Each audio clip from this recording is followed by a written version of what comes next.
नमस्कार, आप देख रहे हैं न्यूज़ 24। मैं हूं आप सभी के साथ विपनेश माथुर और 11 बजे के बुलेटिन की शुरुआत इस वक्त की बड़ी खबर के साथ करते हैं। रामचरितमानस पर जो विवाद हो रहा है वो थमने का नाम नहीं ले रहा है। इस वक्त की बड़ी खबर ये है, अखिलेश यादव मानस में जो लिखा है उसे नकारा नहीं जा सकता। उन्होंने ये कहा, एसपी समाजवादी पार्टी श्री राम और रामचरितमानस के खिलाफ नहीं है। अखिलेश यादव कह रहे हैं सदन में, योगी से पूछूंगा कि मैं शूद्र हूं या फिर नहीं। धार्मिक ग्रंथ के खिलाफ कोई नहीं है, ना मैं खिलाफ हूं। भगवान श्री राम के खिलाफ कोई नहीं है, रामचरितमानस के खिलाफ कोई नहीं। हमसे बोलो रामचरितमानस के खिलाफ नहीं है।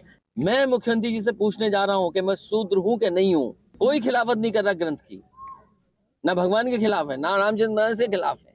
लेकिन ये बीजेपी वाले ये बताएं उनके नेता क्या क्या कहते हैं। आप चौपाई पढ़िए ना, आप पढ़ दो। मैं नहीं, अगर याद है तो पढ़ दो आप। 2024 के चुनाव को लेकर इस्लामिक कट्टरपंथियों के साथ में अखिलेश यादव का समझौता हुआ है कि जिसको लेकर के हिंदुओं में जातिवाद की खाई को गहरा किया जाएगा, हिंदुओं में जातिवाद को बढ़ावा देकर उनका आपस में विभाजन किया जाएगा, जिससे सीधा सीधा इस्लामिक कट्टरपंथियों का लाभ होगा। तो निश्चित रूप से इस्लामिक कट्टरपंथियों के एजेंट के रूप में अखिलेश यादव जी और स्वामी प्रसाद मौर्य काम कर रहे हैं कि हिंदुओं में विभाजन हो। तो बड़ी खबर पर लगातार हम बने हुए हैं। रामचरितमानस पर मायावती ने भी सवाल उठाए हैं, बीएसपी सुप्रीमो भी सवाल उठा रही हैं।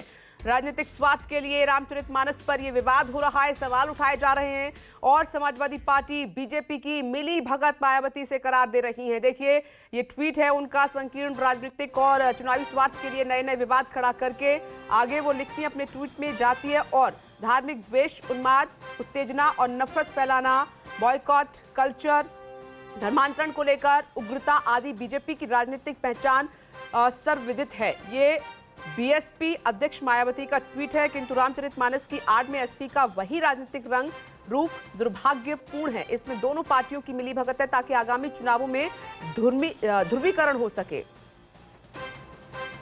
अशोक तिवारी इस वक्त हमारे साथ मौजूद हैं। अशोक तिवारी, उत्तर प्रदेश की राजनीति में रामचरितमानस एक बड़ा मुद्दा बनता जा रहा है। कोई इसे इलेक्शन से जोड़ रहा है तो कोई जोड़ रहा है कि क्या उसमें जो चौपाइयां लिखी हुई हैं क्या उसको नकारा जा सकता है। योगी जी साबित करके बताएं।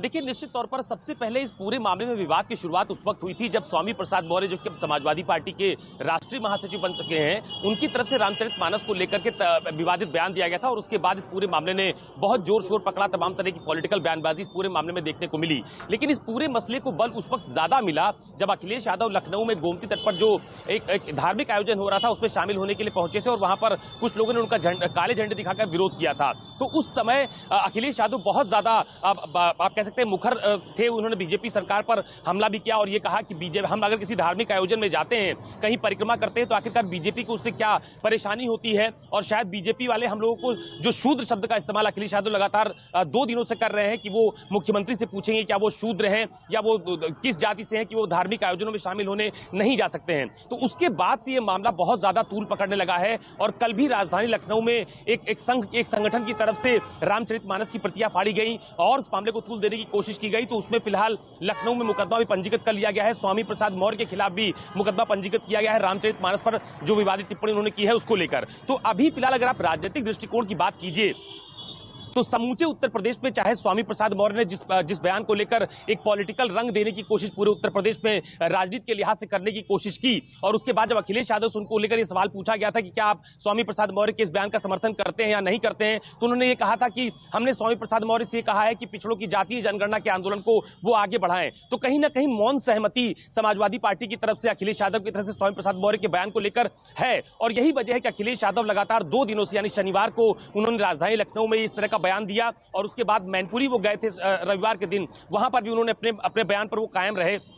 तो कुल मिलाकर रामचरितमानस पर जो विवादित टिप्पणी हुई है उसको लेकर अभी तमाम सारी पॉलिटिकल पार्टीज अपने अपने रुख पर कायम है, लेकिन बीजेपी इस मसले को छोड़ना नहीं चाहती है। कल ही जब समाजवादी पार्टी की राष्ट्रीय कार्यकारिणी घोषित की गई और उसमें स्वामी प्रसाद मौर्य को पार्टी का राष्ट्रीय महासचिव बनाया गया, उसके बाद से बीजेपी हमलावर है कि यही समाजवादी पार्टी का चरित्र है कि वो धार्मिक ग्रंथों का सम्मान करना नहीं जानते हैं। तो अभी ये मामला मुझे लगता है कि और तूल पकड़ने वाला है। फिलहाल राजनीतिक बयानबाजियां दोनों पक्षों की तरफ से देखी जा रही है और अभी मुकदमा भी पंजीकृत हो चुका है स्वामी प्रसाद मौर्य के खिलाफ। तो ये हो सकता है कि अभी ये मामला आने वाले दिनों में और तूल पकड़े, लेकिन इतना जरूर है कि स्वामी प्रसाद मौर्य अपने स्टैंड पर लगातार कायम है। वो लगातार ये कह रहे हैं कि उन्होंने ऐसा कुछ भी नहीं कहा है जिससे किसी का अपमान हो। जिस पिछड़ी और दलित जातियों के अपमान का मुद्दा उन्होंने उठाया है, इसीलिए इसको पॉलिटिकल रंग दिया जा रहा है। तो बीजेपी और समाजवादी पार्टी इस मसले को लेकर आमने सामने है। दोनों पर गंभीर आरोप दोनों पार्टियों की तरफ से लगाए जा रहे हैं। ठीक है अशोक, बहुत बहुत शुक्रिया ये जानकारी हमें देने के लिए। इस खबर पर तुम्हारी नजर रहेगी। नमस्कार, मैं हूं मानक गुप्ता। अगर आपको हमारा ये वीडियो पसंद आया हो तो इसे लाइक और शेयर जरूर करें और हां, हमें सब्सक्राइब और फॉलो करना ना भूलें ताकि आप देश और दुनिया की कोई खबर मिस ना करें। तो जुड़े रहिए हमारे साथ और देखते रहिए न्यूज़ 24।